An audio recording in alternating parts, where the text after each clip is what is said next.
Halo kan pajak, siap action, gas gaspol. Selamat datang di podcast KPP Migas. Bersama saya, Agus Wahyudi, penyuluh dari KPP Migas. Podcast kali ini merupakan podcast yang spesial. Banyak hal yang spesial yang akan kami tampilkan di podcast kali ini. Ada momentum yang spesial, ada konten yang spesial, dan tentunya bintang tamu yang juga spesial. Untuk itu, kawan pajak, ikuti podcast dari awal hingga akhir. Baik, supaya kawan pajak tidak penasaran, kita buka spesial yang pertama. Jadi podcast ini kita selenggarakan karena memperingati ulang tahun yang ke-10 KPP Migas. Bisa diberi tepuk tangan untuk KPP Migas. Ya, 10 tahun KPP Migas tentunya bukan usia yang sebentar ya, kawan pajak, merupakan usia yang sangat matang untuk sebuah organisasi. Dan pastinya kita akan penasaran dalam 10 tahun ini apa yang akan dilakukan oleh KPP Migas. Untuk itu mengobati penasaran kita, maka kita akan menghadirkan bintang tamu yang juga spesial untuk membahas 10 tahun usia dari KPP Migas. Bintang tamu kita kali ini adalah seorang tokoh yang luar biasa, tokoh yang inspiratif ya, seorang pemimpin yang dekat dengan bawahannya. Bahkan saya sering menyebutnya Master of Philosophy gitu ya. Karena setiap kali kita berbincang dan berdiskusi, maka yang perlu ditekankan di sini adalah filosofinya, latar belakangnya. Nah, dari situ saya banyak belajar dari beliau. Siapakah beliau? Tak lain dan tak bukan, the one and the only, Kepala KPP Minyak dan Gas Bumi, Bapak Muhammad Tunjung Nugroho. Selamat datang Pak Tunjung. Oke, selamat datang Mas Agus, sama-sama. Ya. Bagaimana kabarnya Pak Tunjung? Alhamdulillah, selalu sehat. Semangat, produktif dan bahagia. Siap, sesuai dengan slogan KPP Migas ya Pak ya. Betul. Terima kasih Pak Tunjung sudah hadir di podcast KPP Migas. Ya, sama-sama. Ya, kita sempat berpikir, wah kapan nih bisa mendatangkan Pak Tunjung ini? Ya. Karena jadwalnya kan cukup padat ya Pak ya. Padahal saya nunggu-nunggu juga tuh Mas Agus. Oh gitu ya, oh, berarti tim kita kurang gercep ya Pak. Saya sih beberapa kali tuh, teman-teman bagus sih. Ya. Cuman kok nggak diundang ini kepala kantornya. Oh gitu. Berarti tim kita kurang gercep ya Pak ya. Oke. Baik, di butuh momentum ya. Ya. Mungkin ini spesial, jadinya kita datangkan bintang tamu yang spesial, yaitu Pak Tunjung. Jadi sebagaimana tadi saya sampaikan Pak, di podcast kali ini kita akan banyak hal yang spesial ya Pak ya. Tadi yang spesial pertama adalah podcast ini dalam rangka untuk memperingati 10 tahun berdirinya KPP Migas ya kan. Nah, sebagai kepala KPP Migas nih Pak, ya, apa harapan dan juga tanggapan Pak Tunjung terkait dengan ulang tahun ke-10 KPP Migas ini? Ya, terima kasih Mas Agus pertanyaannya. Saya kan kepala KPP yang keempat ya di KPP Migas sejak berdiri. Jadi kan berdiri betul 2 April 2012, sehingga sekarang ya pas 2 April 2020 usianya 10 tahun. Saya memang untuk kalau usia kita memang kan masih anak-anak ya. Ini seumuran anak saya ini. Menjelang kan. Remaja ya Pak. Ya, saya belum masuk SMP nih tahun ini kan. Menjelang pubertas. Tapi betul juga kata Pak Agus tadi, Mas Agus tadi bahwa kalau organisasi ya sudah lumayan lah ya. Artinya sudah harusnya cukup matang sebagai suatu organisasi. Nah, saya kira memang saya masuk ke sini tahun 2020 ya, dengan segala macam situasi yang ada pada saat itu ya, kondisi pandemi dan sebagainya. Memang banyak hal yang saya kira sudah dicapai bagus lah oleh KPP Migas. Tentunya buat saya yang saya inginkan adalah suatu organisasi itu yang menjadi organisasi yang memang punya kontribusi dan manfaat yang real ya kepada masyarakat gitu loh. Karena kita adalah bagian dari DJP ya, Direktorat Jenderal Pajak, saya kira kontribusinya jelas ya, perannya jelas ya.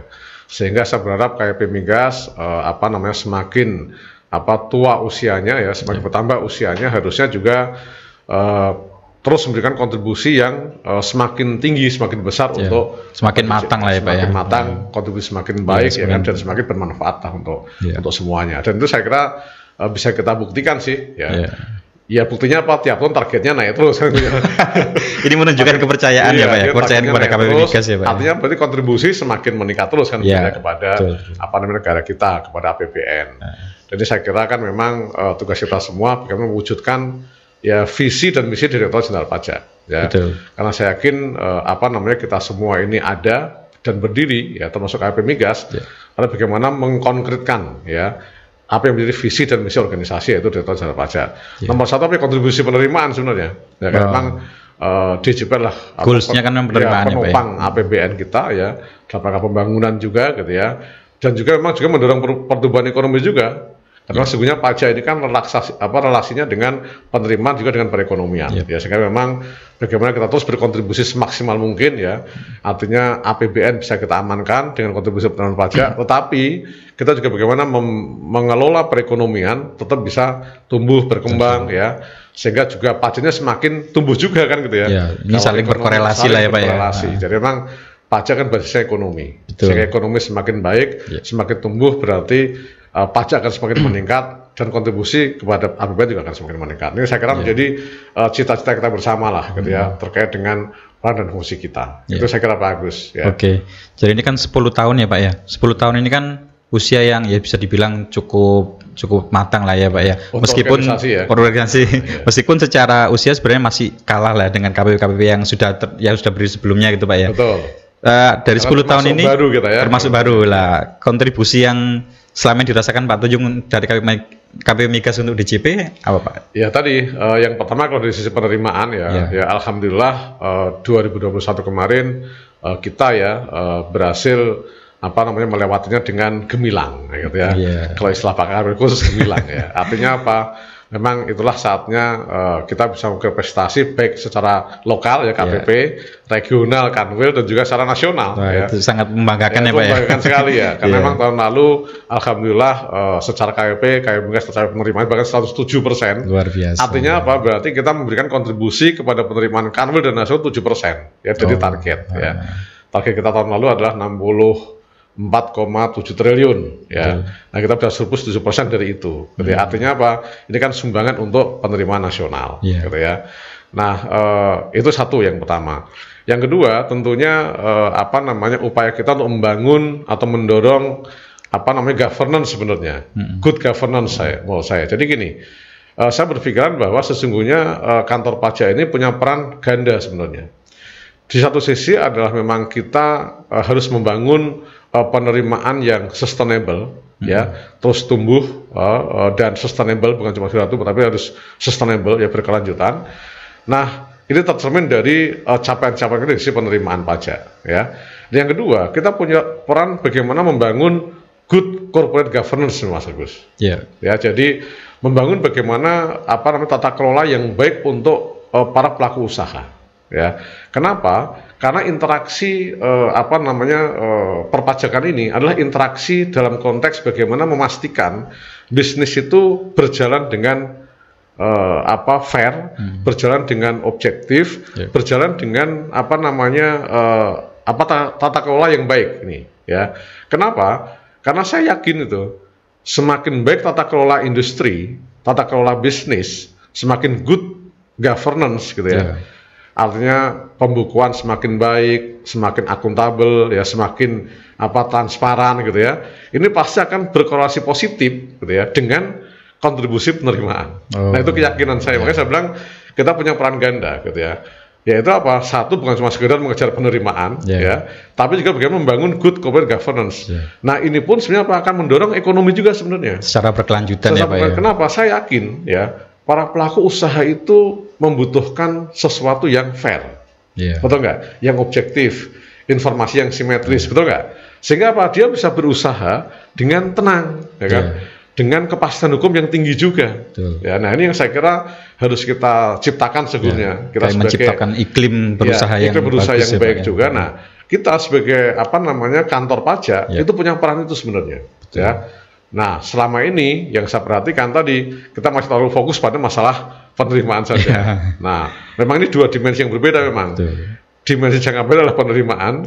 Nah, dimensi jangka mungkin menengah panjang tadi yang saya bilang good corporate governance, tata kelola ekonomi yang baik, kemudian perekonomian yang fair, yang objektif gitu ya, dan transparan ini memang harus kita bangun secara paralel sebenarnya. Gitu Pak. Jadi meskipun ya KPP Migas baru 10 tahun ya, istilahnya baru ya dibandingkan dengan KPP lain, tapi kontribusinya nggak kalah ya Pak ya. Jadi kalau kita sekarang nomor 5 terbesar nasional. Alhamdulillah, luar biasa. Kontribusi penerimaan ya.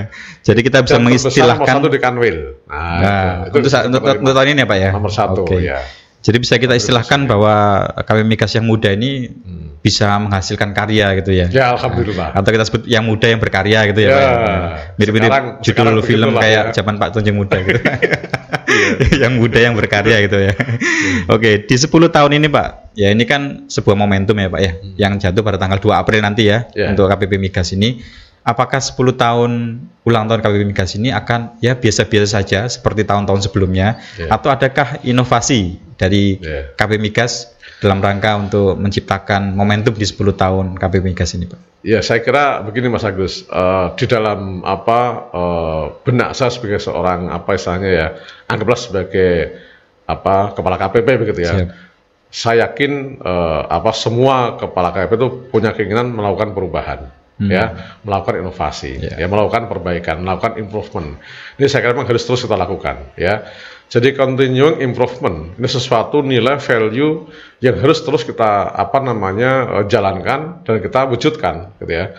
Karena saya yakin organisasi yang baik, organisasi yang modern itu mampu menciptakan perubahan-perubahan, inovasi-inovasi, improvement gitu ya, untuk terus bagaimana dia bisa, tadi saya katakan yang awal tadi, bisa terus berkontribusi, berperan, bukan cuma standar saja, nggak stagnan ya Pak ya, tapi lebih dari standar harusnya gitu ya. Nah ini yang saya kira keinginan kita bersama, ya keinginan saya juga ya sebagai pimpinan di sini harus seperti itu.